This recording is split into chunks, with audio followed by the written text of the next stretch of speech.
That's what happens when you close the door and then you try to force a governor to approve a budget when we don't know what's in it.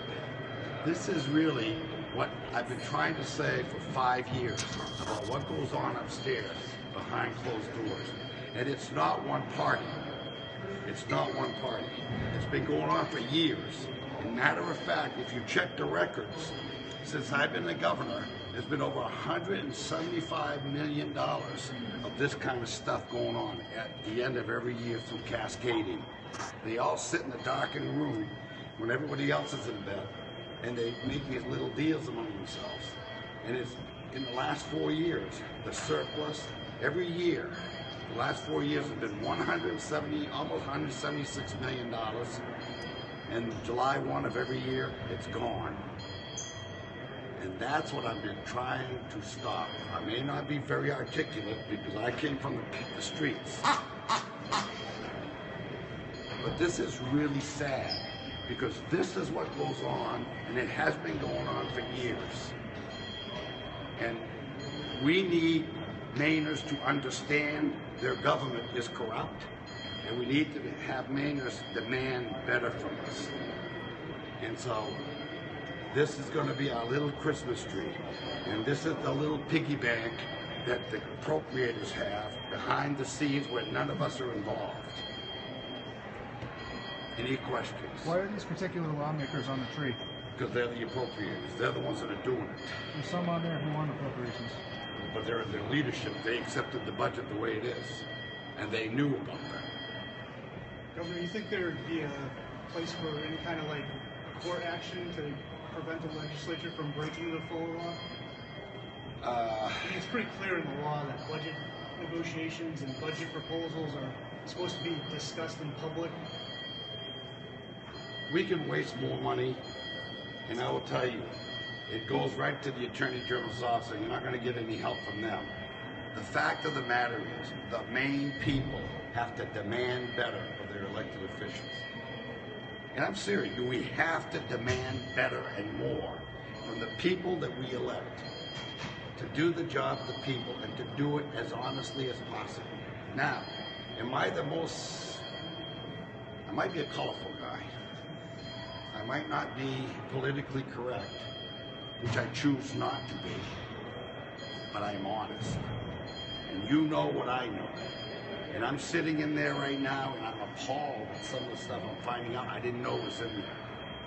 I'm finding out that instead of putting general assistance as a number, which we always have, they put it in language so I can't line item veto the illegal money that's going to be spent in the state.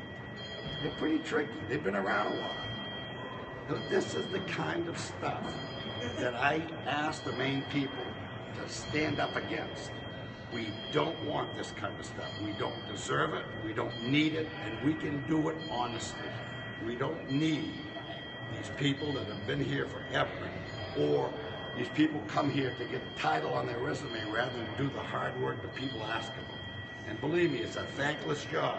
I've been doing it for 5 years now. It is a thankless job, but you either do it right or you don't do it at all. Governor, you mentioned the cascade. Were there particular changes to the cascade in this budget that you were taking issue with? Every bit of it. I'm trying to eliminate cascading. I want all the surpluses of the state of Maine to go directly to the rainy day fund so everybody knows what it is. And if you choose to go into the rainy day fund and pull money out, then make a case for it. And the Maine people are not going to say no to you if you have a good case and a good reason. But they will say no to you when you take $200,000 here, $500,000 here, $250,000 here. You do them little, what I call piggy projects. And those little piggy projects end up in millions of dollars at the end of the day. In this case here, just one little 15-minute episode in the appropriations put about $4+ million into the piggy bank, or their piggy banks.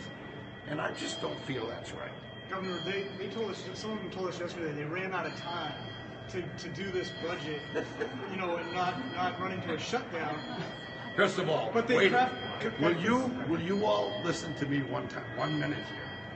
There is no way they'll shut down unless the Democrats vote to shut down. And in fact, I am preparing a letter right now. We're going to go to ask the law court for an answer. This is it's all fear tactic. It is not true. It doesn't work that way. Number one. Number two, you're telling me they didn't have time to work on this budget. I went through this budget line by line. It took us 3 months. They have had it now for 5 months, actually 5.5 months, and they don't have time to do it? Come on now. They got a deal in like a week. So. Why do they deal within the week? They had 5 months, and you want to see the kind of stuff they've done for 5 months? You'll see all the vetoes. There's about 200 vetoes that just went up. Stuff that is incredibly, if the Maine people sat down and read all this stuff, they'd either have to be admitted to AMHI, or they'd fire the bums. What should we expect to see from you tomorrow morning? Line item veto. That's what I'm working on now. Will there be a lot of them? There's well, you can bet all this money is in there. Every bit of this money's in there. Yeah, there's quite a bit, several hundred. Governor, it only takes a simple majority vote to override line item vetoes, as I'm sure you're I know, but aware. it's got to do it through a roll call. I was going to ask you That takes why so time. many. Yeah. Because it takes time. And I want to show you that for 5 months they wasted our time. This time I'm going to waste a little bit of their time. And frankly, they ought to be sitting back and seeing what's really happening. When you take money away, when you take money out of a budget away from the elderly, the disabled, and the mentally ill, and you put it in areas where you're protecting drug traffickers coming in from out of state, and you're moving positions around in janitorial positions, assistance positions, and you absolutely refuse to give us more drug agents so we can protect the one baby, the 3 babies born a day addicted to drugs, and the person who we are approaching 1 person a day dying from overdose. That's the kind of stuff that these people ignored in this budget. Isn't there an increase in the number of drug agents in the budget? It's not as many as you had requested, but there is an increase, isn't there? I don't know. I haven't seen them yet. I'm looking for them. It's a pretty thick book. The other thing I will tell you, $46 million. Now, this is important to the Maine people. Maybe not to reporters, but certainly to Maine people. What they said was, we're going to take the money and give it to general assistance and to fund illegal immigrants at the expense of a wait list. And when you ask the question about the wait list, the answer is, well, we'll chip away at it. Well, let me tell you, these elderly people, we want them to live the rest of their lives as happily and as comfortably as they can. And when you chip away at it, many will die. And that's not what we're trying to do here. And I'm not trying to see the guy going up to 95 at 94 miles an hour, pass out behind the wheel because he's overdosing.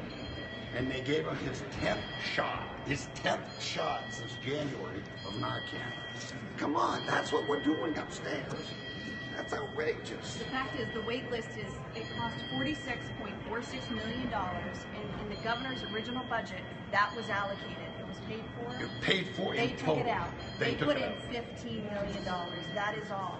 We need to stick to our original obligations before we start new programs. There are new programs in this $4 million. Kath, you know, It's unacceptable. and the resolves. I ask, don't send resolves. Resolves is nothing more than kicking the can down the road. These people upstairs, and I say people because they're both sides of the aisle, that's not what we need in government. We need people in government that work for the people. And unfortunately, I hear them say, well, I only represent Skowhegan. Not if you're in leadership. If you're in leadership, you represent the state. You have 2 responsibilities. And I granted there's only 1 person elected statewide.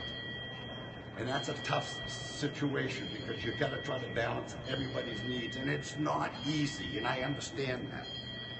But if you use character and integrity, you'll get to the right answer.